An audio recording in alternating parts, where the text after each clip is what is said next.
Hello, welcome everyone to Wired Nerdy Podcast. You are listening to episode number 4. I am here. My name is Keith, and I'm emceeing this conversation with my good friend Doug. How you doing, buddy? Good. 4 episodes. We're doing better. We hopefully got some good stuff to talk about today. Well, I'm going to start out the gate with something. For those of you that watch our episodes either on Spotify or on YouTube, keep in mind you can listen to us on all the platforms. But if you want to watch us and see the cool reference stuff that we edit together for the things that we talk about, you're going to notice something right out the gate. Mr. Doug, your image looks incredible coming in at a 1080p. Did you get an upgrade? You sound better too. I told you before you didn't have to invest anything on this, but I am noticing a considerable difference in your setup. So what'd you do, man? I got a new camera. I've got a new microphone. I mean, I wanted the people to be able to hear me nice and crystal clear and have a really good experience with our podcast. So a little money on my part to help out the users in the end and our fans and friends, and it'll be good, hopefully. Dude, it's a game changer. Your screen looks way clearer. It looks awesome. Awesome. You know, I have a pro setup myself, just only because I do a lot of this for work anyway. So I have added benefit of, fancy green screen, since my room is not as fancy as a dedicated room like yours. But you sound way better. Go ahead and lift up that awesome microphone there. It's pretty. And it makes me feel like a real streamer. Hey, and you are real, man. You're podcasting it. You got 4 under your belt. You're a pro now. Right. So that's 4 more than you had last year. Right. I'm doing good. The whole RGB thing, I can talk about that a little bit. I thought, RGB, why do I need all these colors? But now it's a lifestyle. I'm looking down and my keyboard is like a fireplace, and now my mic's lit up, my headset. So I'm fully RGB today. You're an RGB bro. For those of you that don't know, RGB is the term for peripherals within computers have all these LED lights in RGB, as in red, green, blue, and you can have all these colors pulsing, whether it's your computer, your microphone, your keyboard, and oftentimes they get made fun of quite a bit. But yeah, now you're all into the colors, man. I guess I was a skeptic, but now that I've kind of customized my colors, it looks really cool. So. Gotcha. It's all about aesthetics, That's for sure. So, hey, man, let's go ahead and get this bad boy rolling with an episode for number 4 here. Let's start with news. What you got on your list, Doug? I've been watching a lot of news coming out of NWC, which I believe, and correct me if I'm Mobile World Conference. It's usually news about cell phones and stuff like that. One of the ones that really caught my eye is the Motorola Riser. Now, someone called it a Riser, R-I-Z-R, but then someone called it a rollable concept. This thing looks amazing. So it's a normal bar phone, and then you push a button on the side and it rolls out. I believe it rolls from 5 inches to 6.5 inches. They had a really good video, and we can try to throw something up here, of someone watching YouTube as they rotate the phone on the side. It expands to that 6.5 inches almost automatically. So being a concept, I hope in like the next year, 2, 3, we'll have unrollable phones, unrollable tablets, and really cool technology like that. So there's a joke somewhere in here, but we'll keep it family friendly about growing. I'm excited. So rollable phones, foldable, flexible displays are not new. They've been around actually for a while. I had the honor of being able to go to CES for quite a few years, from when was it? Like from the year 2012 all the way up until I think the last one was like 2019, pre-pandemic. And I was able to cover the show, and many companies like LG, Samsung, many of them had concept displays. Usually it was wearables like bracelets that would wrap around, but it was an actual display. They'd have the floppy, displays going back and forth, modular displays that you could put on a wall, wrap around a column. So there's some really good ones. The technology, I believe, is just now getting to the point where the display quality is good enough, and they're starting to integrate it into phones. And I saw that in addition to the Motorola that you were talking about, Lenovo has a laptop as well. Yes. That is able to, and we'll put it up, of course, on the video feed here, but it's able to increase its size and length and then shrink back down for portability. And so they're really starting to, it looks like it actually rolls inside of the casing of the laptop. So I don't know. Have you ever seen one of these in person yet, or have you only seen them online? I've only seen it online. I believe the one I saw today rolls up behind the keyboard. The So I'm the guessing Lenovo? there's some, yes. I guess there's some kind of spool right behind the keyboard where your laptop traditionally folds, that it kind of rolls up that screen and keeps it stored while you're like maybe small mode, extended mode, whatever they're going to call it. They may call it something really fancy, but Yeah, and the one thing I noticed, you can even kind of see it in the video that The Verge has, and I noticed it even in person. The displays are impressive, but they always felt a little dim to me. And I don't know if that's because it doesn't get quite as much power, so the brightness doesn't get, but I it seems see. kind of dull or washed out. The colors don't seem as vibrant on the rollable displays, but I do think it's getting better. And the resolution on it, I don't have those specs. Do you have the resolution specs for the Lenovo? They're actually pretty decent, believe it or not, Yeah. which shows that they're making improvement on the rollable displays. Yeah, I believe the Lenovo in its kind of normal unrolled mode is 2024 by 1604. And then once you fully extend it, I don't have the sizes, but once you fully extend it, 2024 by 2368. So the So it goes resolutions, up quite a bit. yeah, Yeah. it expands quite a bit. So it's kind of an interesting thing that they're doing with these. One thing that always I question, and you're right, there has to be some kind of a spindle inside of that rolls the display in order for it to shrink back down. I worry about like that breaking. Like is that a motor? I always think about, like, when I look at that, I always think about like, have you ever had like a clothes iron or a vacuum cleaner with those retractable cords, and they always Yes. break, and then you're kind of like yanking on trying to, is that going to happen to your display? Yeah. I look at it as the kind of first gen Samsung Fold, where they had a lot of issues with sand and other debris and dirt getting into the foldable mechanism, and then your phone was just ruined. I think the newest, I think we're up to four, the Samsung Fold 4. They've got it sealed. They've got it maybe not watertight, but at least dirt and debris tight. So they're going to have to do that with these rollables as well, because you get anything in there, I think it might tear your screen and it might jam up all your mechanics. Exactly, and they are, the quality is better, especially on the folding ones. They don't. There were some visible signs of creasing. I think the biggest thing is long term. The longer they're out on the market, the more wear and tear that they have. We'll be able to see just how do they do in time.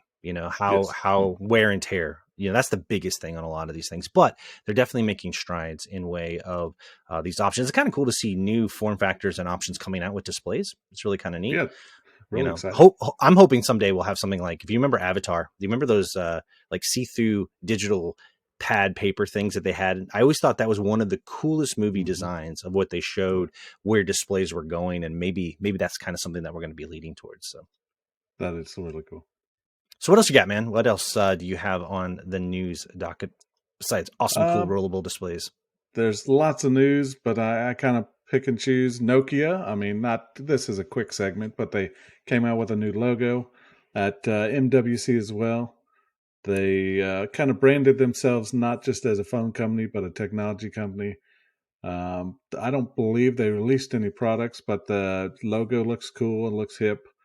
You remember in past episodes, I talked about my love for Nokia and their phone designs and their radical colors and all the my half circle telephone there. So Yeah, with the big old I would rotary like to dial see thing on. Nokia come back.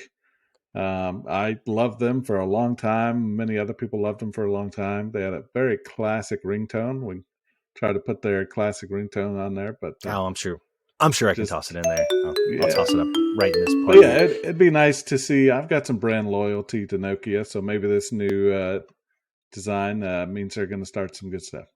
So with Nokia, I saw the branding redesign. It actually looks pretty nice. It reminds me, Kia, the car company, also went through a brand redesign. It's very, I don't know, they simulate each other, just the way that they're using It does, characters yeah. to look like certain letters.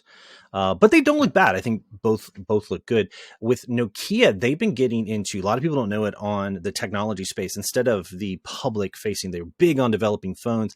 Their last foray into the phone market, believe it or not, was an agreement with Microsoft that failed terribly, and that was the Windows Oh, Phone. Do you remember that? That yeah, was developed I by had a Nokia. buddy that had a Windows Phone. Never a fan of it. I think it had the tiles, right?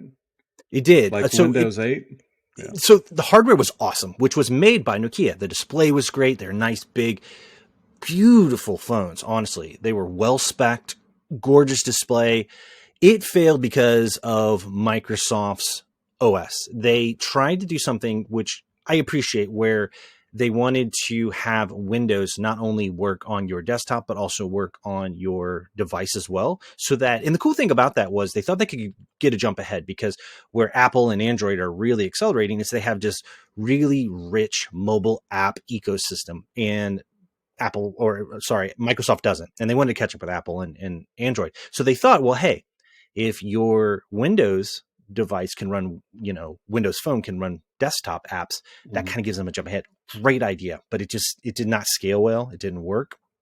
The interface was clunky, and the ecosystem never really took off. Really cool idea, but it was a poor execution. I will say Nokia did an awesome job though on the development of those phones. The hardware was awesome. It was really good. But to my point, Nokia is now pivoting into the business side, and you hear about 5G, and I'm not talking about what Verizon and AT&T just slap up there. That's 5G plus and all. That's all marketing. Right. I got a whole True, story about that.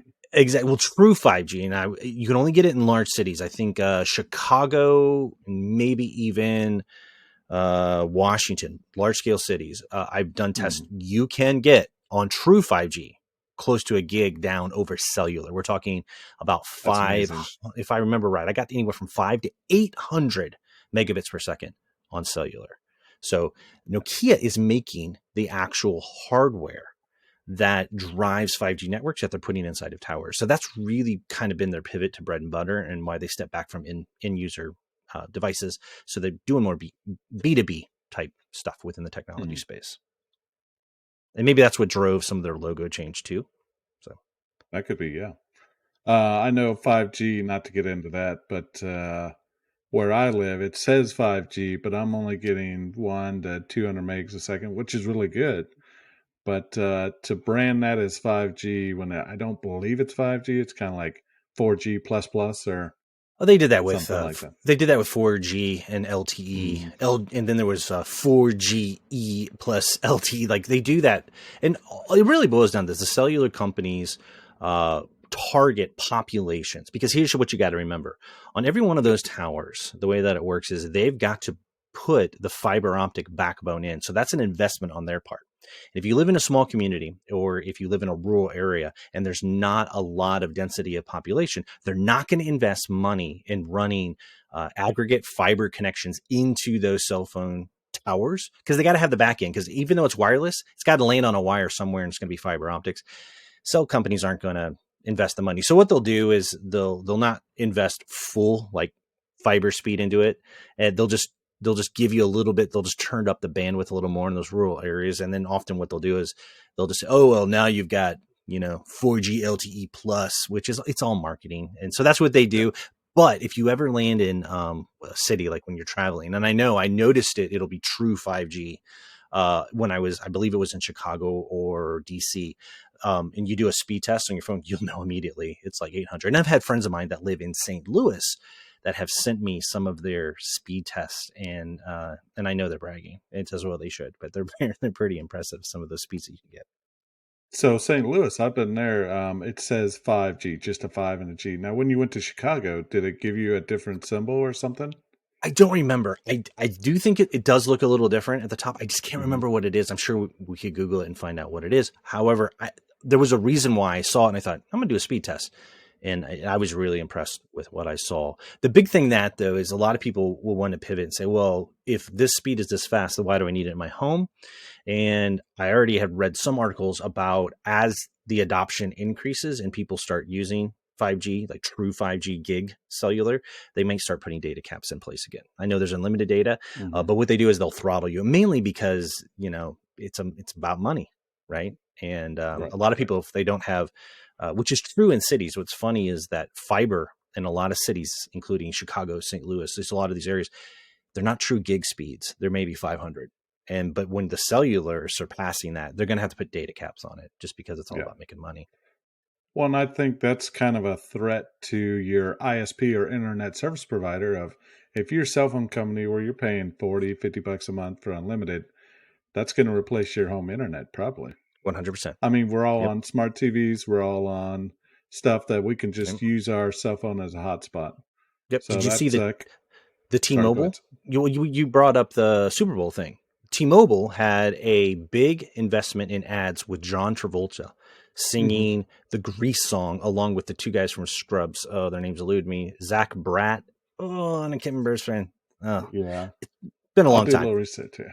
Either way, they're singing about T-Mobile's home internet box. It's essentially cellular, but what it is that it gives you high-speed internet over 5G for eligible areas instead of you having to go with an ISP that's local to you. So it does create competition. That's a good thing. The only thing about that you always have to be careful is those data caps because it does cost them money, and the way that it works. But it's interesting to see where all this is going. Let alone, I was talking to somebody recently who they use Skylink, which is the satellite that, if I remember, Is it's that Elon Musk or it is, okay? and he's got two of them, and he's really happy with it. He's out in the middle of nowhere in Arizona, if I remember, out in the desert. He's got nothing, and he has two of those Starlinks, and he absolutely loves them. And he hasn't had a lot of problem with them, only with certain weather conditions. And keep in mind, the Starlink is different than when you hear about DirecTV or any of the other traditional satellite ones. Those Like are different HughesNet? technologies.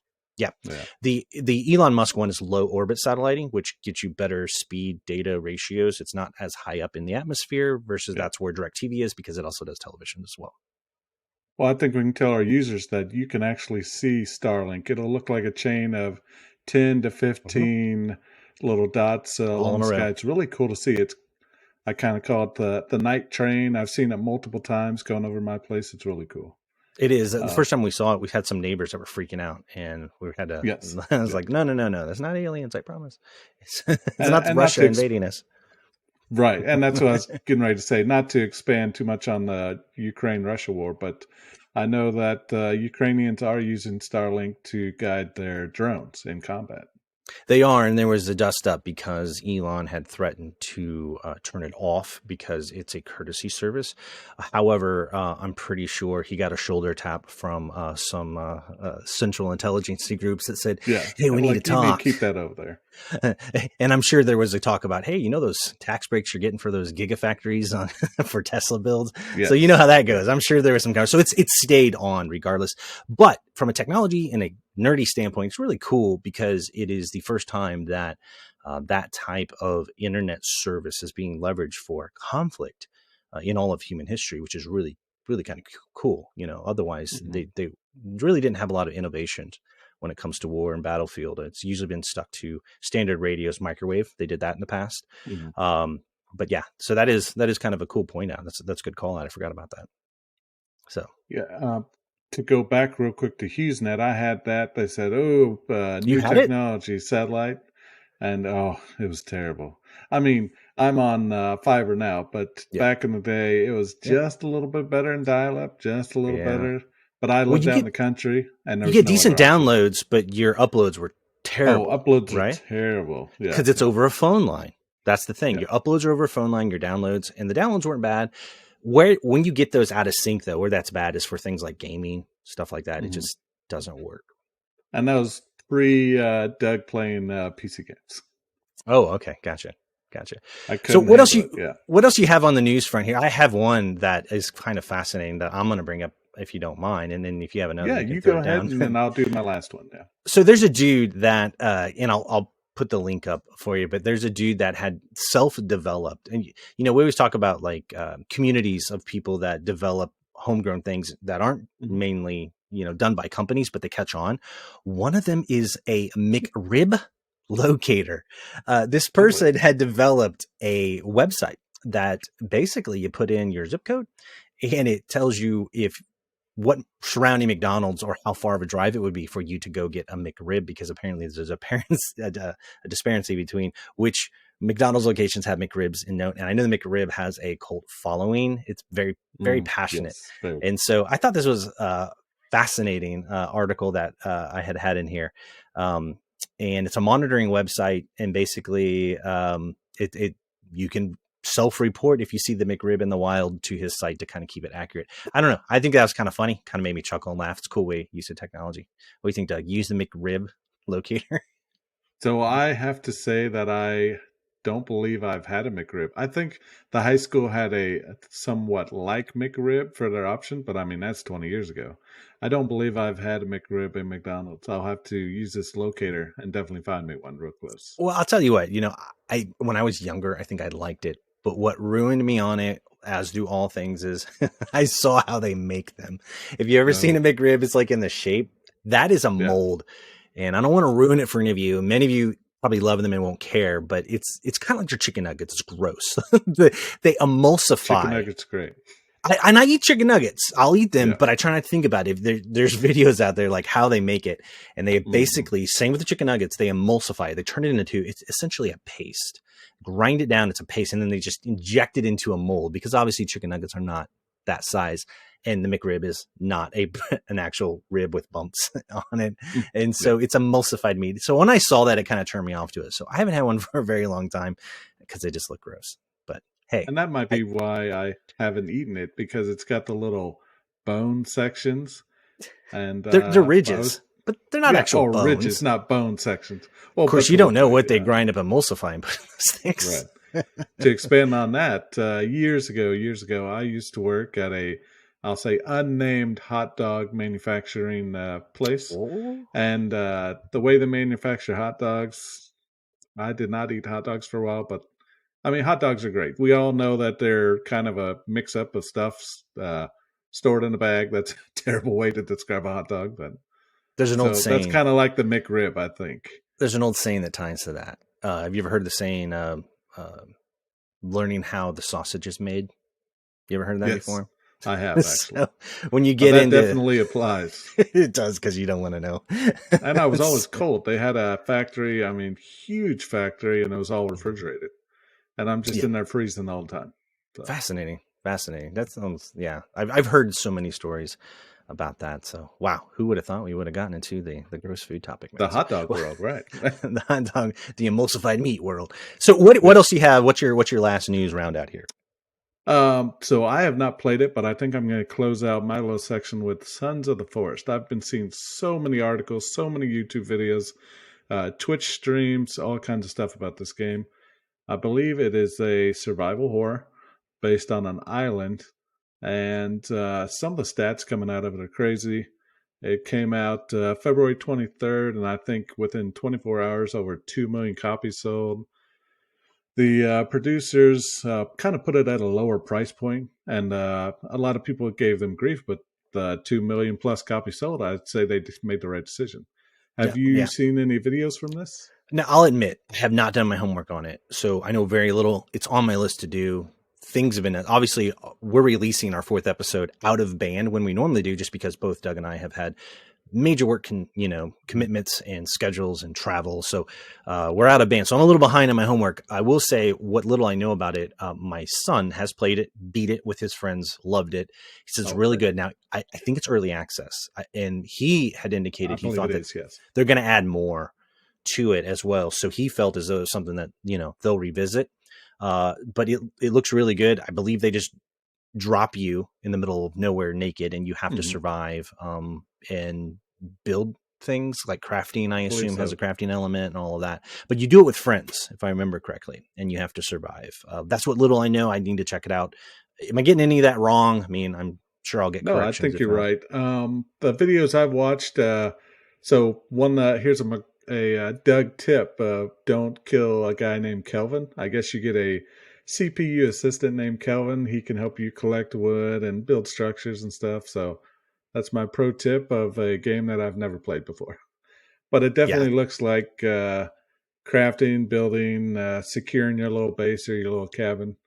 We'll have to get some pro tips from your son there. yeah, we will. We'll ask Gabriel about that. So there's some really good screenshots online. The graphics look pretty good. So it's definitely on my backlog list of something to Yes. check out. So another one that's similar to this, but I don't think it's early access. It's called I'm going to say it wrong. Veil Helm. Veilhelm. It's a I haven't Viking heard one. this one. Yeah, it's also my son played it, but it's very similar. And I don't think it's first person though. I think it's third person, and it's the same thing. You're dropped in an area, you have to survive, and you work with your friends. You have to build your Viking. You have to build your uh, actual dwelling because of the weather elements that come in: hot, cold, rain, all of that. And you can get raiders can attack you, so you need to make sure you have your defenses and that sort of thing. So a lot of those Survivor games are really kind of taken off, but this one is definitely caught my attention as well, and I'm gonna look into it, man. So I'm glad you brought it up. Yeah, I think with these games and others, I think the player is one to look for replayability. I mean, campaigns that just go way too fast and then nothing to do. Those are kind of going by the wayside. It seems like there's more open world games, more replayability, more mods and expansions, and Sandbox uh, games. absolutely, yeah. So I like the future of games, and I like. I need to check these games out definitely. Yeah, it's finding time. I mean, that's the biggest thing because you're right. The having the option of choice of being able to, especially when you can partner with friends and build in Mhm. these big sandboxes, do all these things, but it's a time investment, and I think Yes. that's the hard part about it. But it's a good segue since we're talking about what we like into our primary topic today, which is an age old classic conversation. Bring it to us, Doug. What is it? Xbox or PlayStation. Oh, you got to I throw think PC the in there. You got to throw PC in oh there too. PC, yes, Yeah, absolutely, yeah. yeah. And why not the So Switch? Xbox, PlayStation, and PC. As you all know, I'm currently on PC, enjoying that life. You're on PS5. I'm on a lot of things. What I'm do on you? everything, bro. Come on now. Yeah, yeah. Don't I you need put to me in a expand don't my put me in a horizons. Yeah. box. Don't Oh, you put sorry. me in a box, Doug. I'm equal Yeah, opportunity. We've had this conversation before. I yeah. don't have time for all of them, but I love all of them. Mm. I know some people get I very, can. very passionate about the master PC race and all that kind of thing. So, Right. so I just so like all these where are you buttons at? that I never use. So, I start with a little history. I started off with PS1. I'm sure, like most people, loved it. It was great. No dual joysticks. And then they released dual joysticks a little later, I think, with Gran Turismo. The I could be Dual wrong on Shock. that. That's what they called it. Dual The Shock, Dual yep. And Shock then I went controller. to Yeah. PS2, and then I skipped PS3 because I went to Xbox. Oh, here's this brand new invention, brand new thing. Halo. Lots of good games. Just Halo. admit it. That's why people Yep. switched. It was Halo.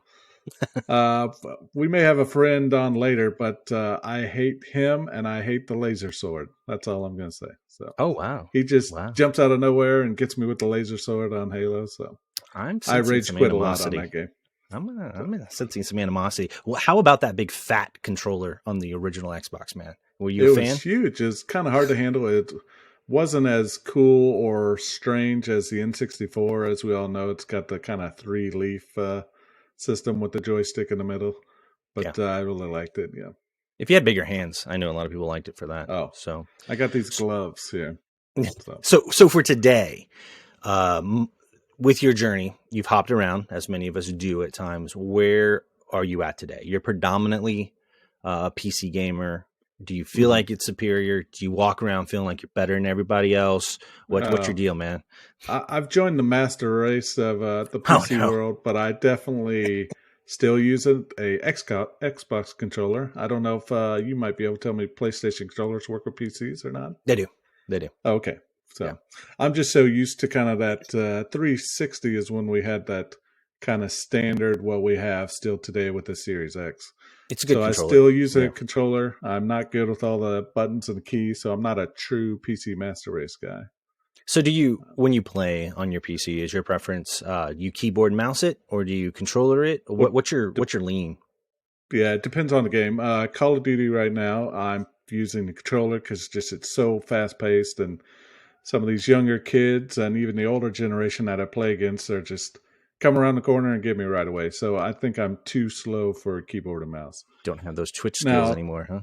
right, I know something like Cyberpunk. I'm always keyboard and mouse. It's just seems to flow better. The button combinations are great. So it just depends on the game, really. I'm not controller or keyboard on both of them. So you switch it up. That's interesting. Yep, definitely. Hmm. That's interesting. I don't So know if that takes away my PC Master Race card there. no, So it depends on who you talk to. Some people get pretty yeah, passionate about it. So to me, I'm yeah. equal opportunity. Like I said, I've never, it's kind of like when we talked about the Apple versus Android conversation. I think I'm such a geek nerd for all of this stuff, especially with it being my career. I love all of it. I want to learn about all of it. And I Mhm. think all of them have their place. And it's about pairing it to what your needs are. And I, to me, I think there's versatility. And I think the age old argument about which one's better, I think you can be objective about it. And, hands down, PC has still, although there have been some catch up, uh, better graphics. Obviously, always Yes. has. I think to an extent it always will.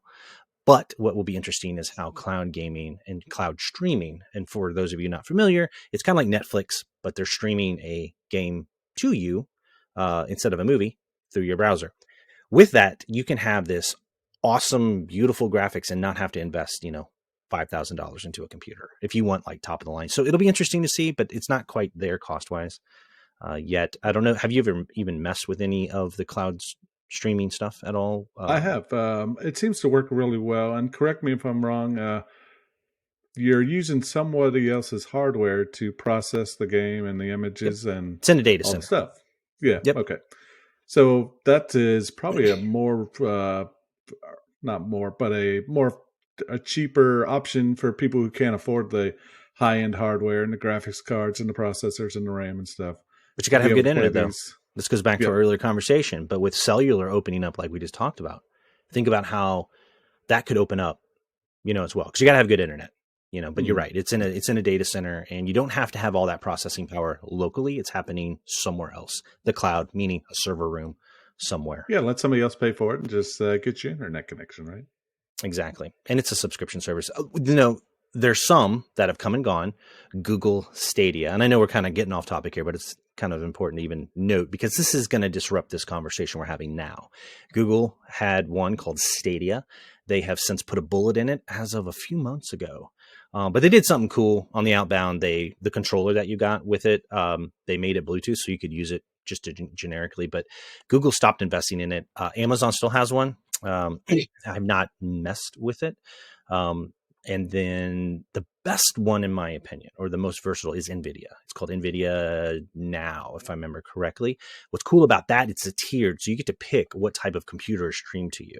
And it's on a price model. So if you just want kind of a low end, you're just going to play like base level games, Minecraft, Sims, this kind of thing. You could do like their lower end system. But if you want like the best graphics possible and you want to play something like Cyberpunk, you can pay a little bit more money and get a better stream to you. It's really cool how they have it set up.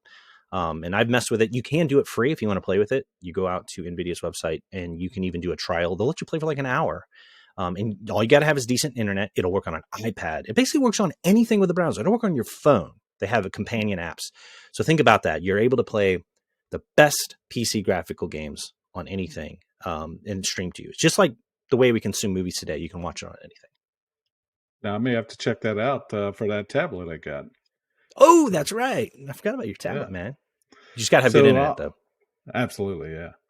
I quick thing about internet. We'll talk about it later. I've got a little 6 by my logo, so I'm on Wi-Fi 6. I guess I don't know what that means. Oh, Wi-Fi 6? Oh, that's a whole other topic, my friend. We can Yeah, geek out about that so later. I'll, Yeah. I'll put a pin in that and come back. So I'll get us back on topic by saying I have been team Xbox for a long time, and it kind of boils down to just one thing, and that's friends list.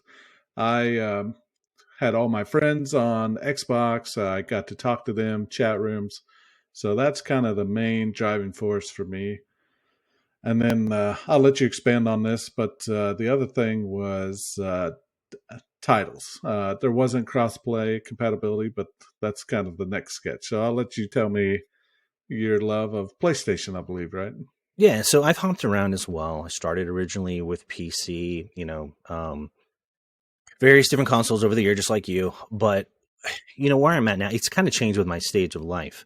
So I have a massive Steam library of PC games, and I have a really nice PC build. Love it. Use it every day for work and for video editing, things like this. And the big thing for me is within the last, I'm going to say 5 years. We're talking, let's say, PlayStation 4 and beyond. What started to happen was Microsoft, especially when they invested in purchase, they acquired companies like Blizzard, EA, all of those, which I think EA is a standalone company. Let me step aside on that one. Activision, that's the one I'm thinking of. Yep. I don't quote me. They've been buying them. Then they're trying to buy others right now that still have yet to have approval. But so when they started doing that, they then launched their Game Pass service. What that essentially did was you paid a subscription fee and it gave you a bunch of games that you could play on your PC. But guess who else Microsoft owns? The Xbox console, which I was a huge Xbox person. I was a massive 360 person, and Xbox One. And so I was always team fanboy pro Xbox, loved it. It was great. However, in the last few years, since they merged Game Pass with your PC and Xbox, essentially you can get the same titles on both of those, and they're interchangeable to me. To me, an Xbox is just a smaller, less powerful PC. And that, for me, because I like variety, really upped the appeal of Sony PlayStation. And the reason, and I wasn't a PlayStation guy. I had a PlayStation 1. I skipped PlayStation 2. I actually skipped PlayStation 3. I got one later.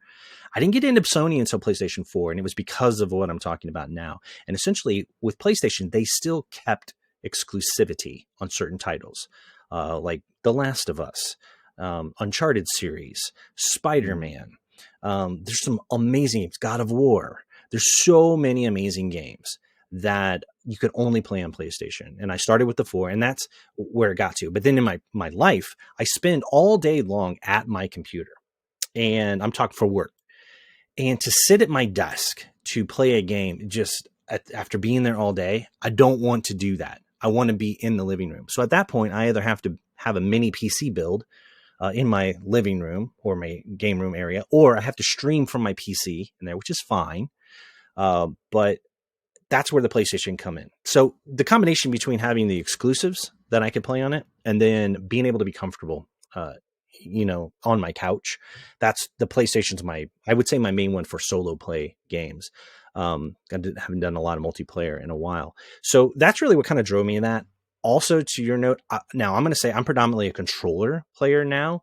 That is also, though, because my wrist, starting to get carpal tunnel because, again, for my career, typing all day, I'm on it all Just day. all the So time, yeah. to do keyboard and mouse, honestly, I don't have the reflexes because I'm getting older. I don't have those mad twitch skills you were talking about, especially on certain games like Battlefield and Call of Duty.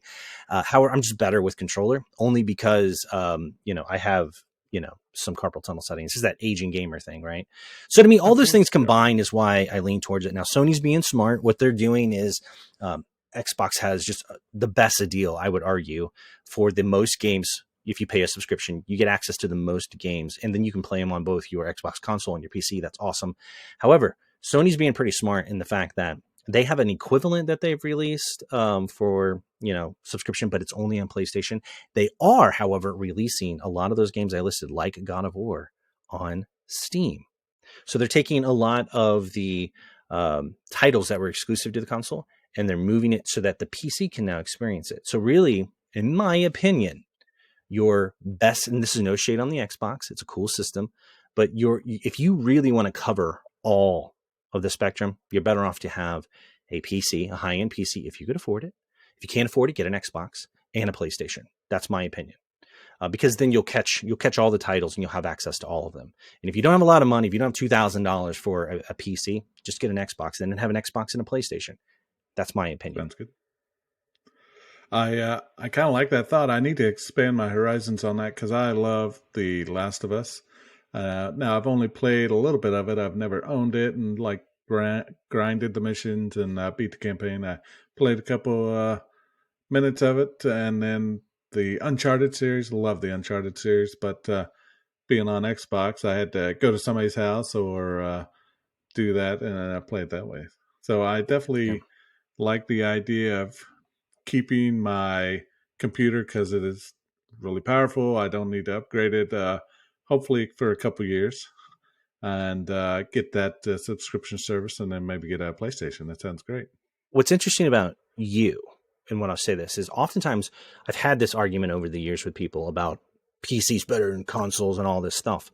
But what's really interesting, and you and I have kind of touched on this slightly before, You do something that I know there's a whole subculture of gamer that does, but you're the only person that I know that does it, is that instead of investing in a desktop, you decide to go mobile with a laptop, right? And Yes. so, yeah. And how long have you been doing that? Not very long. Only like the last 2 years. So I had my first laptop maybe 2 years ago, and I thought, wow, this is great. I can take it on the road, as we've talked in previous podcasts.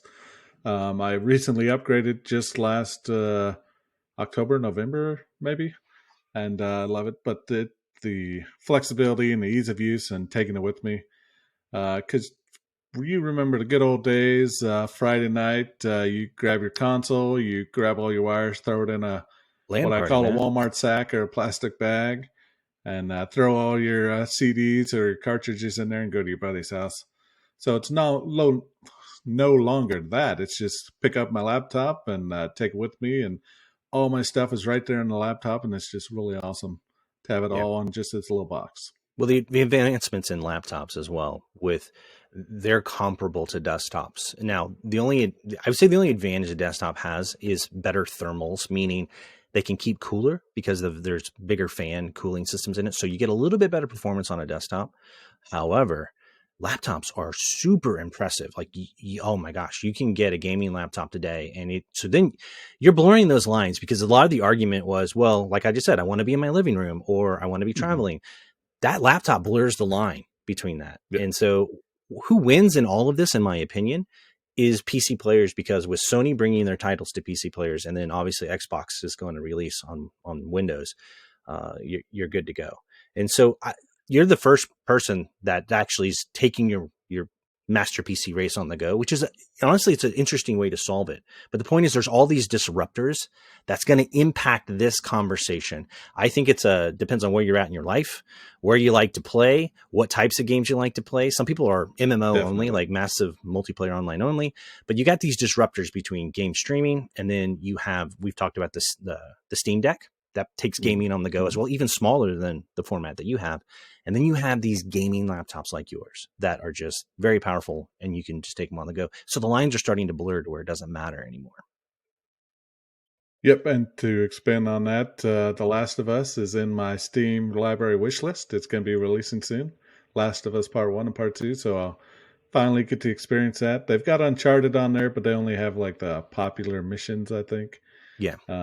So if they release the entire Uncharted series for PC, I'll definitely pick that up as well.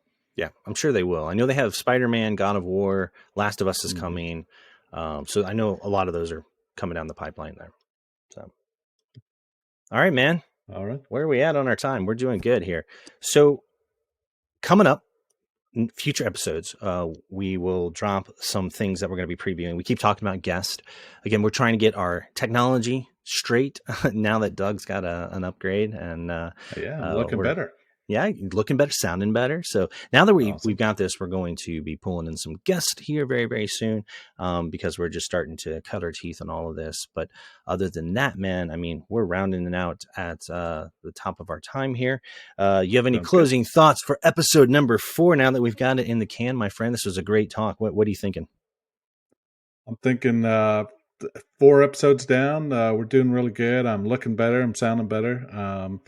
My speech is better. You know, this is kind of a new format for me. You've done a lot of teleconferencing and stuff work, but I'm having a great time. I'm researching more and more tech news, game news, mobile news than I've ever done before, and I'm learning all kinds of things. So it's not only talking to my fans, but it's also I'm learning some stuff and I'm exploring some new things and doing great. That's awesome, man. Great to hear. I mean, that was the whole vision of why we wanted to start this, because we want to take these conversations and expand them out so everybody can enjoy them. So, on that note, we're going to wrap up episode number Yep. 4. Please check us out next week, where we will have episode number 5. We're still building out an awesome agenda for you all. And then we will have some guests coming inbound, which will be pretty interesting stuff. So, this is Keith and Doug signing off. Doug, say your goodbye. All right. See you all next time. Thanks for listening. See you guys later. Bye.